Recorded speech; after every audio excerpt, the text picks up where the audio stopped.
They say curiosity killed the cat, but it's always been my driving force. Tonight, we set out to debunk the legend of Eldermore Forest. Anna, Mark, Lisa, and I, armed with flashlights and a camera, stepped into the woods at dusk. The stories of the witch's curse seemed like nothing more than old wives' tales. The forest was eerily silent. Not a single bird chirped, nor did we hear the rustle of small animals in the underbrush. The deeper we went, the more oppressive the atmosphere became. It felt as though the trees were closing in on us, their twisted branches reaching out like skeletal fingers. Maybe we should turn back, Anna suggested, her voice trembling slightly. Nah, we're just getting started, Mark said, trying to sound confident but failing miserably. We pressed on. The path, initially clear, began to fade into overgrown brambles. An hour in, we reached the clearing where the witches were said to have been burned.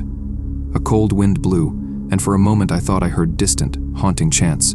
I shook it off as my imagination. Lisa was the first to vanish. One moment she was beside me.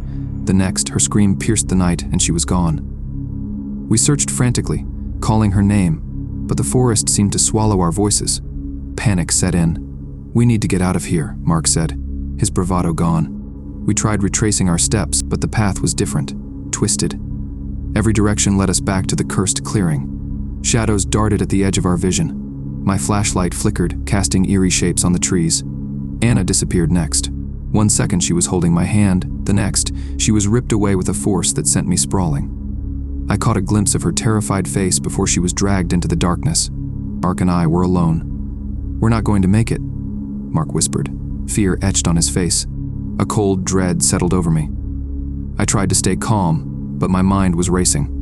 Why hadn't we listened to the warnings? Mark was gone. We had decided to stay in the clearing, thinking it might be safer. I must have dozed off because when I woke, he was nowhere to be seen. My flashlight revealed nothing but the twisted shadows of the trees. I was alone. The whispers started then. At first they were faint, like a breeze rustling the leaves, but soon they grew louder, more insistent. My name, over and over, called by voices that were not my friends. "Who's there?" I shouted, my voice cracking. The only response was a chilling laugh that echoed through the trees. I wandered aimlessly, each step feeling like a descent into madness. The whispers never ceased. I stumbled upon the remains of an old, burnt stake, blackened and charred. Around it, the ground was covered in strange symbols, glowing faintly in the darkness. Suddenly, the spectral figures of the witches appeared.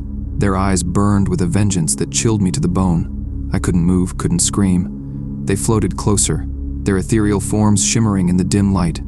"You disturbed our rest," one hissed, her voice like nails on a chalkboard. "Now, join us in eternal torment." As their cold hands reached for me, I realized the truth too late. The curse was real, and it demanded a price. My vision blurred, the world darkened, and the last thing I heard was their haunting laughter, mingled with my own screams. This journal was found near the edge of Eldermore Forest, belonging to an unidentified person.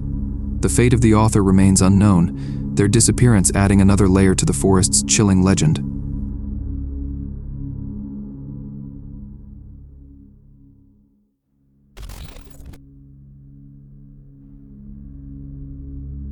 I've always loved hiking, the solitude of the wilderness, the crisp air, the challenge of navigating nature's pathways. So when I heard about the vanishing path in Grimwood Forest, I knew I had to conquer it. The locals warned me, said it was cursed, but I dismissed their superstitions. I arrived at the trailhead just as the sun began to set, casting long shadows that stretched across the forest floor. The first part of the hike was uneventful. The path was clear, the trees were beautiful, and the sounds of birds chirping were comforting. But as the sun dipped below the horizon, an unsettling silence fell. I checked my map and compass, confident I was on the right track. But as I continued, the path grew narrower and more overgrown. I pressed on, determined not to let a few bushes deter me. After an hour, the trail seemed to disappear altogether, swallowed by the forest. I stopped to get my bearings. That's when I noticed the first odd thing: my compass was spinning wildly, unable to find north. I pulled out my GPS, but it too was malfunctioning, displaying a blank screen. My heart pounded in my chest, but I told myself to stay calm. I'd trained for situations like this. As darkness enveloped the forest, I turned on my flashlight. The beam cut through the night, but the trees seemed to close in around me. I chose a direction and started walking, hoping to find the trail again. but the forest seemed to twist and turn, leading me in circles. I began to hear whispers, soft at first, like the rustling of leaves, but they grew louder, more distinct. "James," the voices whispered.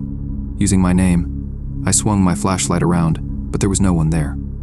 Panic set in, and I started to run, but every path led me back to the same clearing with an old, twisted tree at its center. I tried to shake off the growing sense of dread, but it clung to me like a second skin. Hours passed, or maybe minutes, it was hard to tell. My sense of time was slipping away. The whispers never stopped, echoing through the trees, mocking me. Shadows moved at the edge of my vision, darting away whenever I tried to focus on them. I was no longer alone in the forest. Something was watching me. Exhausted, I stumbled upon a small, decrepit cabin. Desperation overrode my fear, and I pushed open the door. Inside, the air was stale, filled with the scent of decay. The walls were covered in strange symbols, and in the center of the room was a journal, dusty and worn. I picked it up and began to read. The entries were from different people, all hikers who had tried to conquer the vanishing path. Their stories mirrored mine: the disappearing trail, the malfunctioning equipment, the whispers. The last entry was written by someone named Daniel. His final words sent a chill down my spine. "The forest plays tricks on your mind. It knows your fears. There is no escape." Suddenly, the whispers grew louder, almost deafening. The symbols on the walls began to glow, casting an eerie light. The shadows in the corners of the room coalesced into forms, ghostly figures with hollow eyes that seemed to pierce my soul. I backed away, but the door slammed shut, trapping me inside. The figures moved closer, their whispers now a cacophony of voices. I realized then that the vanishing path wasn't just a trail, it was a trap, a place where the forest claimed those who dared to challenge it. My mind was slipping, reality blending with nightmare. I screamed, but the sound was swallowed by the whispers. As the figures closed in, I knew I would become just another entry in the journal, another lost soul consumed by the vanishing path. The last thing I heard was my own voice, joining the chorus of whispers, as darkness took me.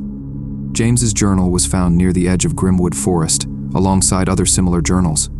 His fate, like those before him, remains a mystery, adding to the chilling legend of the vanishing path.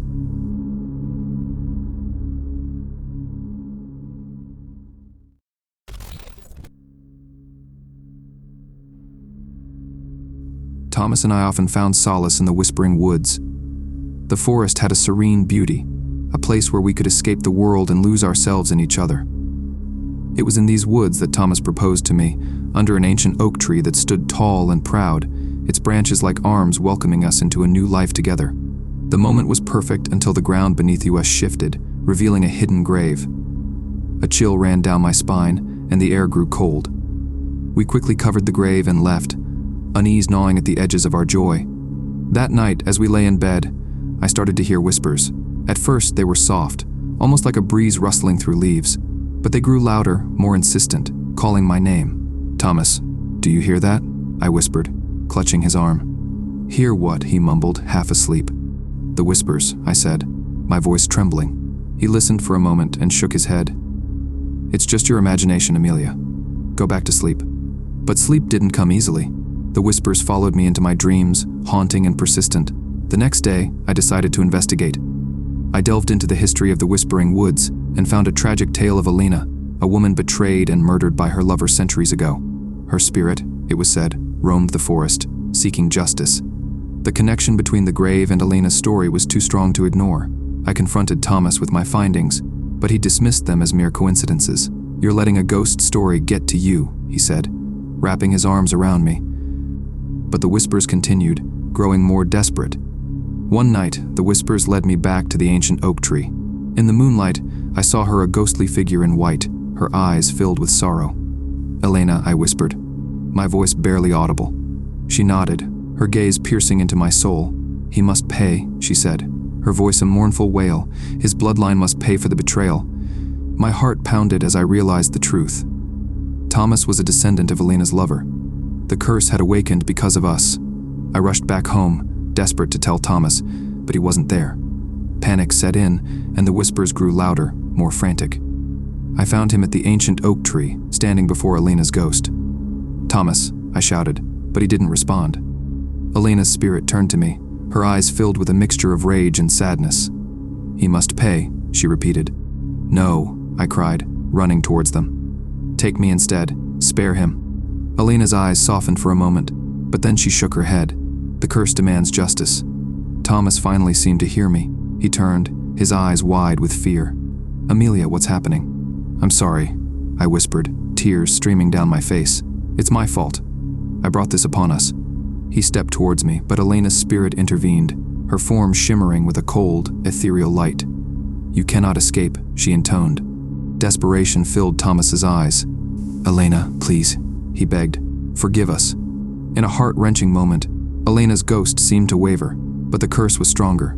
With a final, mournful wail, she reached out, her ghostly hand passing through Thomas. He collapsed, lifeless, to the ground. I screamed, falling to my knees beside him. The whispers faded, replaced by an unbearable silence. Elena's spirit lingered for a moment, her eyes filled with sorrow and regret, before dissipating into the night. The townspeople found me the next morning, cradling Thomas's lifeless body beneath the ancient oak tree. The whispers had ceased, but the curse's legacy remained. I left Whispering Woods, haunted by the loss of my love and the tragic history that had consumed us both.